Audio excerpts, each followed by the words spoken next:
seorang anak pun. Mereka berdoa kepada Yang Maha Kuasa agar segera diberikan keturunan. Hingga suatu ketika sang istri pun mengandung. Setelah 9 bulan lamanya, lahirlah seorang bayi laki-laki yang diberi nama Kasaita. Saat Kasaita berumur 2 tahun, kebersamaan dengan ayahnya harus berakhir. Kini Kasaita menjadi anak yatim. Ibunya sangat terpukul karena kematian suaminya. Terlebih lagi, dia tidak bisa mengolah harta kekayaan suaminya, sehingga ia memanggil kakak laki-lakinya untuk tinggal bersamanya. Paman Kasaita datang membawa istri dan kedua anaknya. Kasaita tumbuh menjadi anak yang manis, baik hati, dan juga penurut. Berbeda dengan kedua sepupunya yang suka iri kepada Kasaita. Kasaita selalu diejek sebagai anak yang tak berdaya oleh kedua sepupunya. Kasaita pun sangat sedih dan ia melaporkan hal itu kepada ibunya. Ibu, aku selalu diejek sebagai anak yang tak berdaya.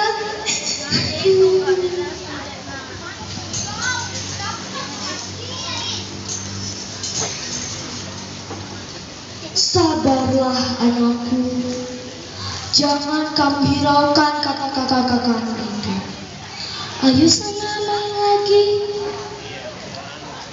Sehingga Kasaita lebih memilih bermain dengan teman-teman di sekitar rumahnya ketimbang bermain dengan kedua sepupunya. Lama-lama Kasaita pun lebih mengerti bahwa paman dan keluarganya hanya tinggal untuk sementara di rumahnya. Mereka mempunyai sebuah rumah lagi di desa lain. Paman Kasaita pun menanyakan perihal itu kepada ibunya. Ibunya menjelaskan bahwa rumah dan segala harta kekayaan peninggalan ayahnya akan diwariskan kepadanya kelak saat ia dewasa. Dan secara tidak sengaja, kedua sepupu Kasaita mendengar percakapan antara Kasaita dan ibunya. Timbullah niat jahat di benak mereka. Malam harinya mereka berunding bagaimana caranya menyingkirkan Kasaita dan mengambil harta warisannya. Pagi-pagi sekali, kedua sepupu Kasaita mengajak Kasaita untuk mengambil rotan di hutan. Kasaita pun enggan karena sangatlah berbahaya dan dapat mengancam jiwanya.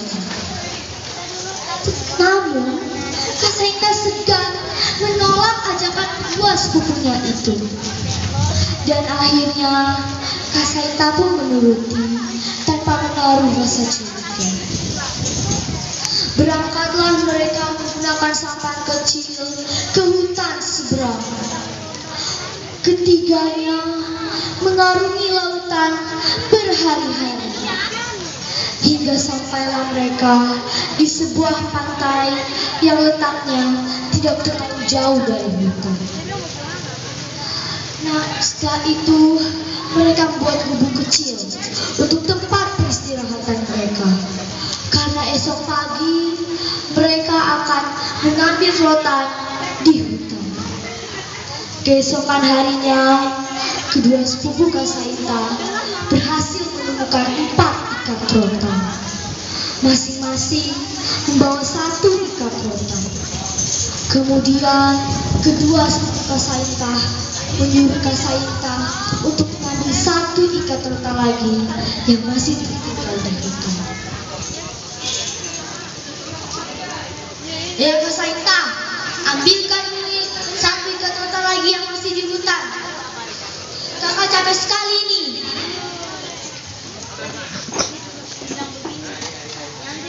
Baik Kak. aku akan secepatnya kembali. Tanpa berpikir panjang, Kak Saita pun segera pergi. Rupanya rencana kedua sepupunya berjalan dengan mulus. Mereka segera meninggalkan Kak Saita. Lalu mereka mengambil parang dan juga bekal makanan ke sampan. Mereka senang membayangkan Kak Saita mati kelaparan di hutan.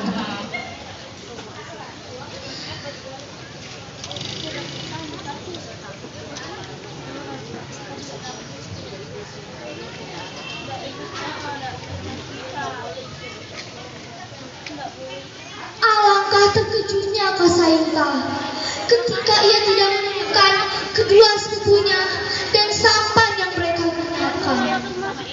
Baru Kak Saita menyadari bahwa ini adalah jebakan. Kak Saita pun sangat sedih. Di dalam kesedihannya, ia berdoa kepada Yang Maha Kuasa agar diberikan pertolongan. Tidak lama kemudian datang 2 ekor ikan hiu dan mulai mendekati Kak Saita. Wahai anak manusia, mengapa engkau bersedih dan sendirian di pantai yang sunyi ini?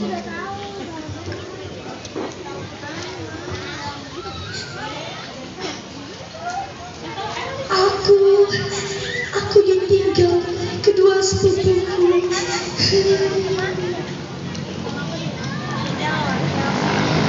Jangan bersedih lagi. Aku akan mengantarmu pulang. Naiklah ke punggungku. Nanti teman-temanku akan menjagamu.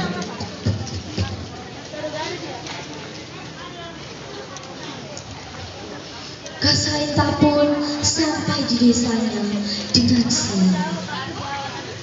Sebelum berpisah, Kak Saita sangat berterima kasih kepada ikan-ikannya. Dan juga Kak Saita sempat bersumpah, kelak saat ia dewasa, ia akan melarang keturunan-keturunannya untuk memakan ikan dan sejenis ikan. Sementara di rumah, ibu dan pamannya sangat cemas. Sudah berhari-hari anak mereka belum pulang. Dan ketika melihat Kak Saita, ibu dan pamannya menanyakan di mana kedua sepupunya itu. Kak Saita pun menjelaskan semua yang terjadi dan yang ia alami. Pamannya pun naik pitam mendengar perlakuan anak-anaknya yang sangat licik itu. Ketika kedua saudara Kak Saita pulang, mereka sengaja menyembunyikan Kak Saita untuk membuktikan pernyataan Kak Saita. Pamannya berpura-pura menanyakan keberadaan Kak Saita. Lalu kedua sepupu itu menjawab bahwa Kak Saita telah hilang di hutan. Ketika Kak Saita dikeluarkan dari tempat persembunyiannya, malulah kedua sepupunya itu. Pamannya pun sangat marah akan kelakuan anak-anaknya itu. Untunglah ada warga yang mencegah perbuatan paman Kak Saita yang hampir menyakiti anak-anaknya. Sejak peristiwa Kak Saita yang ditolong oleh ikan hiu, warga setempat menjulukinya sebagai Tau Niulaya Nubau. Nah teman-teman, demikianlah cerita saya. Pesan yang bisa kita ambil, janganlah berbuat jahat kepada orang lain, karena kita akan dapat menanggung akibatnya sendiri. Yang kedua, buanglah rasa iri dari hati kita, karena itu akan merusak rasa persaudaraan. Demikianlah cerita saya. Atas perhatiannya saya ucapkan terima kasih. Terima kasih.